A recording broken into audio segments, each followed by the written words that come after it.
Hello सांग मैंने नमस्कार। मंचूरियन खावाई क्या भल न लगे से आज आम घरे इजी वे मंचूरियन बनवा। देखो से गोटे बंधाकोबी गाजर कैप्सिकम अदा कंचा लंका पियाज रसुण को भल भाव में काटिकी रखी आम गोटे जगह सब भेजिटेबल को रखा जमी आम देखूँ सब भेजिटेबल को गोटे जगह रखिकी भल भाव में गोल नहीं से किसी लुण पकईदी भल भाव में गोल ना कहीं जब आम लुण पकेवा भेजिटेबल पानी अंश बाहरी जोटा कि आमको मंचूरियन बॉल बनवाई सुविधा हम। देखो ये मुझे चिपुड़ी भल भाव में गोटे जगह काढ़ी नहीं से आम कि पियाज अदा लंका रसुण पकईदे और 4 चामच कॉर्नफ्लोर पाउडर 2 चामच मैदा किसी सोया सॉस पकईबे कहीं सोया सॉस पकईले मंचूरियन कलर बहुत भल भाव में आसी था पकई भल भाव में गोले ने भल भाव में गोले दी सारापर देखिए जदि आपंकर आउ कॉर्नफ्लोर पाउडर दरकार ताले आप आउ भी कॉर्नफ्लोर पाउडर ऐड करेंगे। देखो आमर ये सब रेडी हो गला बॉल भी बनवा मंचूरियन आपण साइज बन पारे छोट बड़ भी करेंगे। आमर मंचूरियन बॉल देखो के सुंदर ये देखा बॉल सब रेडी होगा चलो कहते फ्राए करवा कड़े गरम तेल गरम कर मंचूरियन बॉल को सब फ्राए कर नौ।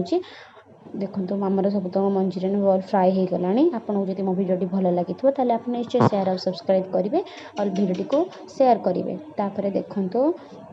आमर ये बॉल पूरा रेडी हो जाए आम चिली बनवाई सामग्री सब रेडी रखा से देखूँ मुझे पियाज अदा कंचा लंका रसुण को भल भाव में काटी नहीं छोट छोट की तापर मुझे soya sauce red chilli sauce vinegar tomato sauce सब नहीं देखो ये मुझे कैप्सिकम आउ कि धनिया पत्र भी काटिकी रखी तापर कड़े गरम कर पैन पकेवा किसी कॉर्नफ्लोर पाउडर को गोटे पानी गोलिकी रेडी कर रखा ग्रेवी बनवाई तेल गरम हो गला पियाज रसुण अदा को भल भाव में पकईकी फ्राए करनवा तापर फ्राए हो गला से कैप्सिकम आउ पकईकी पुणी भल भाव में फ्राए करने छाड़ा किसी समय फ्राए हो गला से सब प्रकार सॉस पकईवा जमीक red chilli sauce tomato sauce vinegar soya sauce पकईकी भल भाव में गोले ना भल भाव में गोली दे सारापर मंचूरियन बॉल को पकईदे मंचूरियन बॉल को पकईकी भल भाव में गोलीदे गोला सरला आम तार ग्रेवी टिके बनवा आपको जब ग्रेवी पसंद नुह ताल आपमती खाली भी रखिपारे अल्प पानी देकी देखो मुझे अल्प पानी देकी मंचूरियन बॉल को भल भाव में गोली नेली